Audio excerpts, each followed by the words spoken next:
Welcome to our YouTube channel. Ignition Legends is a fresh approach to our passion for cars, diecasts, legendary brands and iconic models. Welcome to today's deep dive into one of the most iconic racing cars in history, the Ford GT40. The GT40 is a high-performance, mid-engined racing car, originally designed and built by Ford Motor Company in the 1960s. But there's more to the story than just speed and engineering. This car was created with one goal in mind: to defeat Scuderia Ferrari, who had dominated the prestigious 24 Hours of Le Mans race for 6 consecutive years, from 1960 to 1965. Ford wasn't going to let that stand. Around 100 cars were produced, most of them powered by a 289 cubic-inch V8 engine in the Mark I. Some of these were sold to private teams, and others were road-legal versions, known as the Mark III. But the real magic began in 1964, when the GT40 made its debut. And Ford didn't just show up to compete, they made history. In 1966, the GT40 achieved its first victory at Le Mans, with 3 Mark II prototypes, powered by 427 cubic-inch engines, crossing the finish line together. This wasn't just a win, it was a statement. The GT40 didn't stop there. In 1967, the Ford-built Mark IV J-car prototype took the victory, securing Ford's second win at Le Mans with a highly modified 7.0-liter engine. A change in rules in 1968 meant that only cars with 3.0-liter Formula One engines could compete at the highest level. But a clever loophole allowed the private J.W. Gulf Oil team to bring victory back to Ford in both 1968 and 1969, running a Mark I with a 5.0-liter engine. It was a moment that would go down in history. But there was still more to come. Now, where did this iconic vehicle come from? It all started in Britain in the early 60s, when Ford Advanced Vehicles began to build the Mark I, based on the British Lola Mark VI. After some disappointing results on the track, the team was moved to Dearborn, Michigan, in 1964, where they were tasked with taking the project to the next level. And, of course, they did just that. All GT40s were powered by American-built Ford V8 engines, modified specifically for racing. The results? Ford's victory in the 1966 Le Mans race marked the end of Ferrari's winning streak, and made Ford the first American manufacturer to take home a major European race win since Jimmy Murphy's Duesenberg in the 1921 French Grand Prix. In 1967, the GT40 Mackay 4, developed and assembled entirely in the United States, made history again by becoming the only car to achieve an overall Le Mans victory, with both the chassis and engine built entirely in America. But what's in a name? The GT stands for Grand Touring, and the 40 refers to the car's height in inches, measured at the top of the windscreen, just 40 inches, the minimum allowed for a racing prototype. The first 12 prototype GT40s were given serial numbers GT101 to GT112, marking the beginning of something legendary. Now, let's dive into how Ford's GT40 came to life, and the dramatic series of events that led to its creation. Production of the GT40 began with the chassis GT40P, but behind that sleek, race-ready exterior, there was a story of intense rivalry, business deals, and a personal vendetta. Henry Ford II had wanted a Ford to race at Le Mans for years, but the real turning point came in 1963. Ford learned through a European intermediary that Enzo Ferrari was interested in selling his company to Ford Motor Company. This was huge news. Ford reportedly spent several $1 million auditing Ferrari's assets and engaged in legal negotiations to make it happen. But just as things were looking promising, Ferrari pulled out of talks, infuriating Henry Ford II. What caused Ferrari to cut ties at the last moment? It came down to a dispute over racing. Ferrari wanted to retain control of his company's motorsports division, but Ford insisted that Ferrari wouldn't be allowed to compete at the Indianapolis 500 if the deal went through. Ford was fielding its own Indy cars and didn't want any competition from Ferrari. Out of spite, Enzo Ferrari ended the negotiations, and that decision ignited a firestorm. Ford, enraged by the rejection, set his racing division on a mission: find a company that could build a car capable of beating Ferrari at Le Mans. Ford began negotiations with several companies, including Lotus, Lola, and Cooper. Cooper, however, lacked experience in GT and prototype racing, and their Formula One performance was on the decline. It was the Lola proposal that caught Ford's attention. Lola had already used a Ford V8 engine in its mid-engined Lola Mark VI, a car known for its advanced engineering and strong performance at Le Mans in 1963, despite not finishing the race. Ford's engineering team then went to work with Eric Broadley, Lola Car's owner and chief designer. Broadley agreed to personally contribute to the project, which led to a one-year collaboration between Ford and him. Ford purchased 2 Lola Mark VI chassis to kick off the project. To form the development team, Ford brought in a number of key figures, including ex-Aston Martin team manager John Wyer. Ford engineer Roy Lunn was sent to England, having previously designed the mid-engined Mustang I concept car, which made him the only engineer at Ford with experience in that design. Together with Broadley and Wyer, Lunn started work on the new car at Lola's factory in Bromley. By the end of 1963, the team moved to Slough, near London, where Ford established Ford Advanced Vehicles, a new subsidiary dedicated to the project. The first chassis, built by Abbey Panels of Coventry, was delivered on March 16, 1964. The fiberglass moldings were made by Fiberglass Engineering Ltd. in Farnham. The first Ford GT, known as the GT101, was unveiled in England on April 1, 1964, and was soon displayed at the New York Auto Show. The price? £5,200 sterling for a competition-ready car. This prototype was powered by a 4.7-liter, 289 cubic-inch Hypo Fairlane engine, paired with a Colotti transaxle. And in the following years, Ford would take that same engine to the Indianapolis 500, where it won the race in 1965 in the Lotus 38.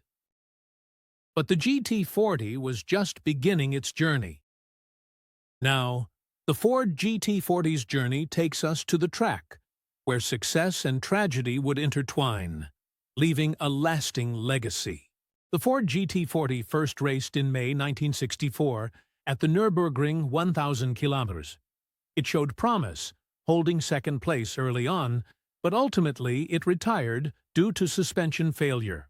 Just 3 weeks later, at the 24 Hours of Le Mans, all 3 Ford entries retired, though the Ginther Gregory car led the race from the second lap until its first pit stop.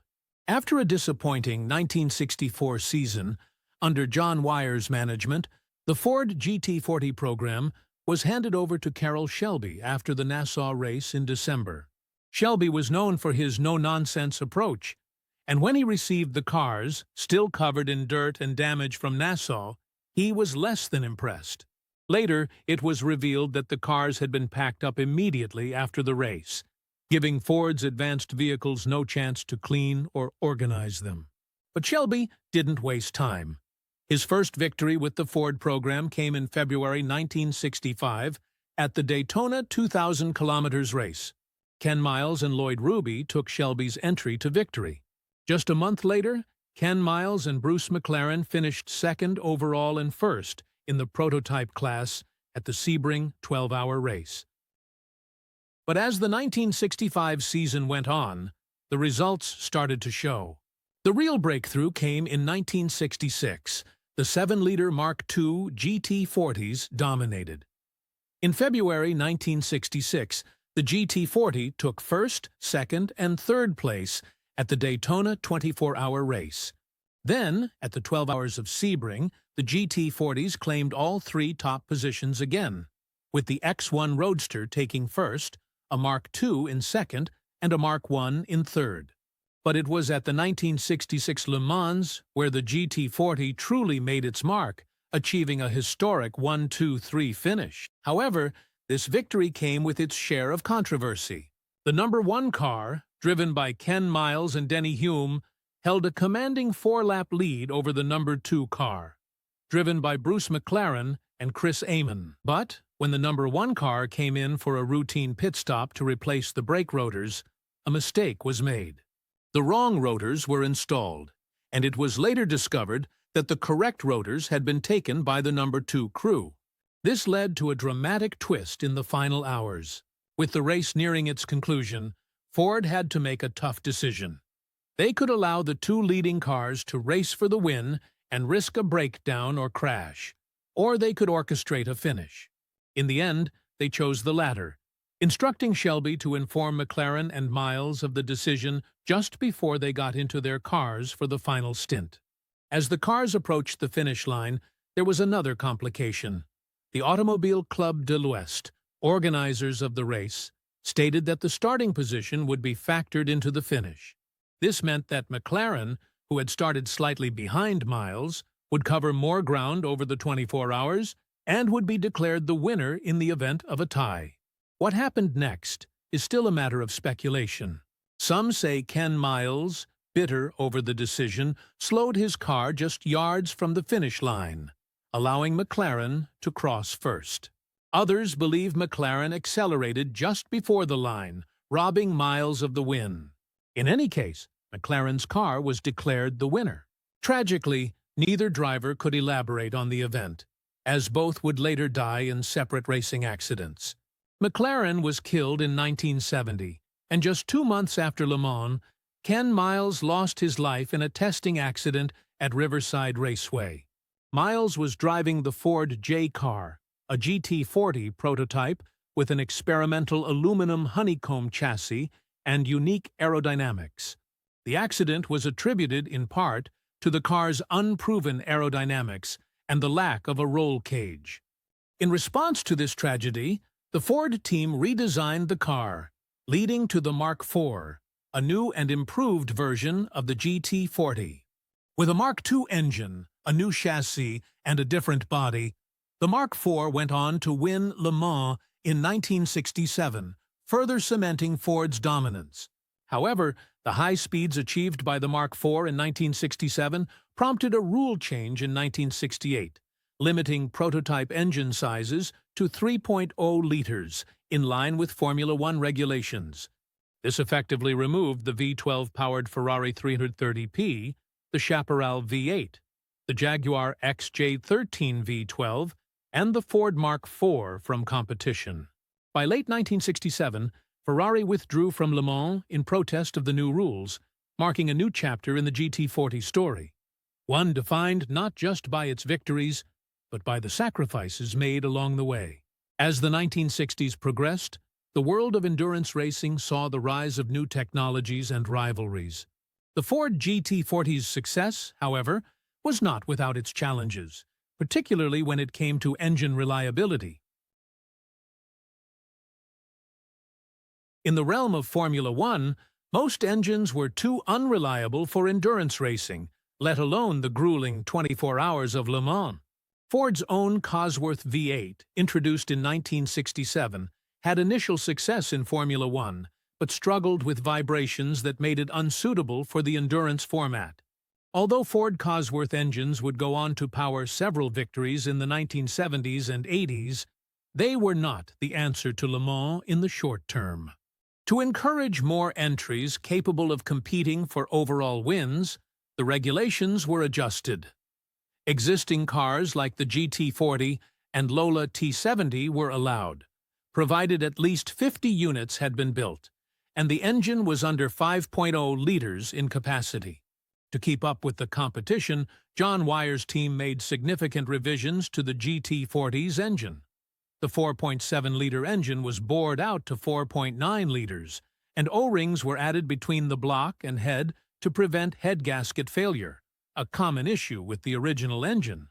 These changes helped the GT40 achieve an unexpected victory at the 1968 24 Hours of Le Mans, where it triumphed against smaller, fragile 3.0-liter prototypes from Porsche, Alfa Romeo, and others.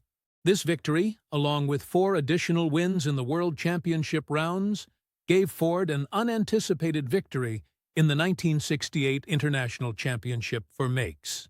However, Ford's P68 and other 3.0-liter replacements, as well as the JWA Gulf Mirage cars, proved to be disappointing, struggling against more experienced prototypes and new competitors like the Porsche 917.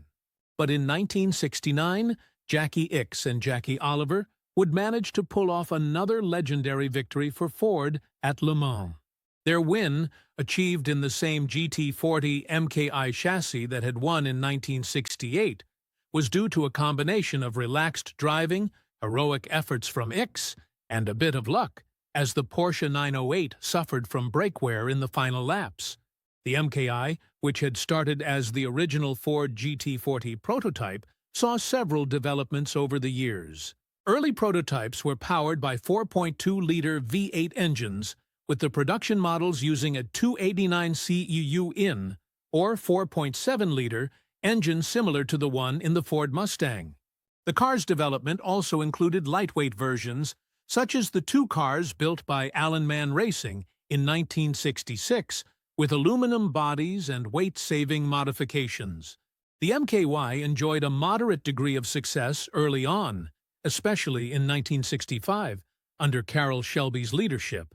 But by 1968, the car had faced stiff competition from newer machines like the Porsche 908. Yet, in that year, the GT40 MKY still managed to secure a dominant win at Le Mans, with Pedro Rodriguez and Lucien Bianchi holding off the Porsche 908s in the Gulf Oil liveried No. 9 car. Throughout 1968 and 1969, John Wyer's JWA Gulf Racing team achieved a number of victories, including wins at Brands Hatch, Spa, Watkins Glen, and Monza.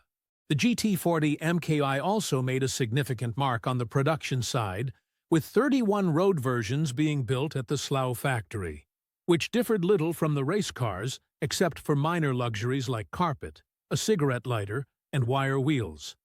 In 1965, the Ford X1 Roadster was created to contest the North American Pro Series, the precursor to Can-Am.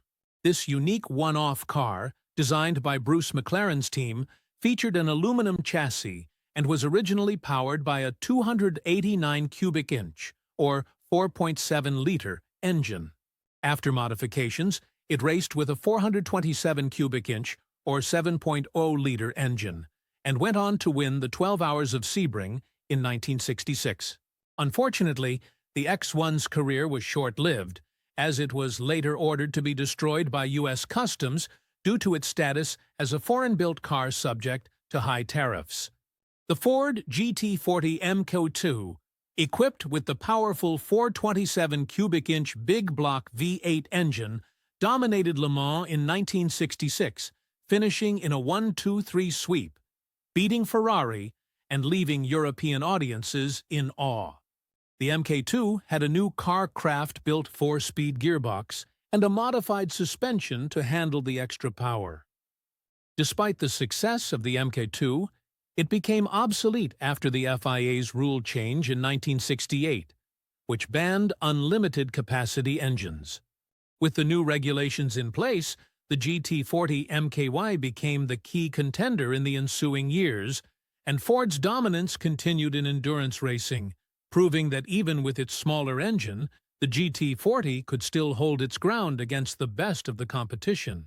As the Ford GT40 project evolved in the mid-1960s, the development of the MK2 continued with several key upgrades. For 1967, the MK2 received the B spec, which included redesigned bodywork and the addition of twin Holley carburetors, increasing output by 11 kilowatts or 15 horsepower. However, at the 1967 24 Hours of Daytona, A batch of improperly heat-treated input shafts in the transaxles sidelined nearly every Ford entry, allowing Ferrari to secure a 1-2-3 finish. Despite this setback, the MKIIBs performed better at events like Sebring and Le Mans and even won the Reims 12 Hours in France. In a surprising move, two MK2 models, Chassis 1016 and 1047, had their bodies and engines rebadged as Mercury vehicles, a promotion by Ford to highlight their Mercury division. In 2018, one of these Mark II cars, which finished third overall at the 1966 Le Mans, fetched an astonishing $9,795,000 at auction, setting a record for the highest price ever paid for a GT40 at the time. Meanwhile, the Mark III emerged as a street-legal version of the GT40 Mark I. It featured a detuned 289 cubic inch, or 4.74-liter, engine, producing 306 horsepower. Only 7 Mark III were built, with modifications such as right-hand drive, 4 headlamps to meet U.S. lighting standards, and an extended rear for luggage space. The Mark III was a departure from the racing models, attracting interest from customers who wanted the look and feel of a GT40, but for road use. However, many chose the Mark I instead, as it was still available from wire-lelted. While the Mark I and Mark II versions continued to shine, the real breakthrough came with the Mark IV. In pursuit of superior aerodynamics, Ford completely reimagined the GT40 for the Mark IV, retaining only the 7-liter engine from the Mark II. The new Mark IV, known as the J car during its development phase, was constructed using lightweight, rigid aluminum honeycomb panels, resulting in a car that was 300 pounds lighter than the Mark II. The chassis was a radical departure from previous designs, featuring a reinforced tub that provided greater safety, though it was heavier than initially intended. The Mark IV's streamlined design made it ideal for high-speed tracks like Le Mans, where it achieved an impressive 213 mA on the Mulsanne Straight. To accommodate the tall Dan Gurney, a bubble-shaped extension was added to the bodywork over the driver's seat. However, despite its speed advantage, the Mark IV weight became a concern, and its braking system, already under strain, suffered during testing. Gurney and his co-driver, A.J. Foyt, developed a braking strategy to preserve the Mark IV brakes during practice at Le Mans. The Mark IV proved its worth at the 1967 24 Hours of Le Mans. It secured a victory with Gurney and Foyt behind the wheel, marking the only time in Le Mans history that an All-American team with an All-American car achieved victory. This win also marked the only Le Mans victory for a car designed and built entirely in the United States. Only 2 races were run by the Mark IV, the 12 Hours of Sebring and Le Mans, both of which it won. Ford had been under intense pressure following a disappointing 1967 Daytona 24 Hours, and the Mark IV's success helped redeem the brand. The MK4 had a total of 6 cars constructed, and 1 was later repurposed for the Can-Am series in 1968-1969 under the Group 7 rules. However, it did not achieve success in that category. In conclusion, the Ford GT40's journey from the early days of development through to its dominance at Le Mans is a tale of innovation, fierce competition, and triumph. From the early Mark I Fourcroyens Radiquant victories to the radical Mark IV, the GT40 cemented its place in motorsport history, continuing to be a symbol of Ford's engineering prowess and racing legacy. The Ford GT40 is one of the most legendary race cars in history, born out of Henry Ford II's determination to defeat Ferrari at the 24 Hours of Le Mans after a failed acquisition deal in the early 1960s. Ford partnered with Lola Cars, using their MK6 chassis, and Eric Broadley, then later with Carroll Shelby and John Wyer, to refine the car. The name GT40 comes from its height, 40 inches tall. All-American-built J-car successor with a honeycomb chassis won Le Mans in 1967. The technical characteristics included the engine, 7 liters or 427 cubic inches, Ford FE V8, power, 485, 5.30 horsepower depending on tune, torque, 475 pound-feet of torque, transmission, 4-speed manual, top speed, over 210 miles per hour on Mulsanne Straight, the weight of the car, around 2,500 pounds with aluminum body. The GT40's greatest achievement was 4 consecutive Le Mans wins, 1966-1969. Racing results in 1966, 1-2-3 finish, Mark II driven by Bruce McLaren, Chris Amon, Ken Miles, Denny Hume, Ronnie Bucknam, Dick Hutcherson. In 1967, Mark IV victory, Dan Gurney, A.J. Foyt. In 1968-1969, Privateer Gulf-livered Mark I wins, John Wyer's team driven by Pedro Rodriguez, Lucien Bianchi, and Jackie Ickx, Jackie Oliver. It also won at Daytona, Sebring, and the FIA World Sports Car Championship. Famous owners and legacy. Steve McQueen owned a road-going MKI, used in the film Le Mans. Carroll Shelby kept several GT40s, including a Mark II. Jay Leno, Ralph Lauren, and Chris Evans own restored GT40s. Only 105 original GT40s were built, making them multi-million-dollar collector cars. Modern revivals. 2005-2006 Ford GT, homage to the GT40 with a 5.4L supercharged V8, 550 HP. 2017-2022 Ford GT, carbon fiber supercar, 647 HP, won Le Mans in 2016 in GTE Pro class. Due to the popularity of this car, many die-cast manufacturers are producing this iconic vehicle in different scales. For cheap Hot Wheels models to the eye-watering ones made by AutoArt or Amalgam Collection, a large variety of die-cast are available for collectors. Amalgam Collection occupies a unique place in the history of fine car models, fashioning unrivaled examples of the world's most iconic and luxurious cars at scale. Every car they make is either for a car collector or a famous driver, and all pieces re-museum grade with the highest level of detail possible. This is the reason their prices are not for everyone. We appreciate you tuning in to this episode and hope you found this journey through the history of the Ford GT40 enjoyable. If you liked this video, make sure to comment, like, and subscribe if you aren't already part of our community. We aim to deliver fresh narratives about the most legendary cars ever created and feature them on this channel.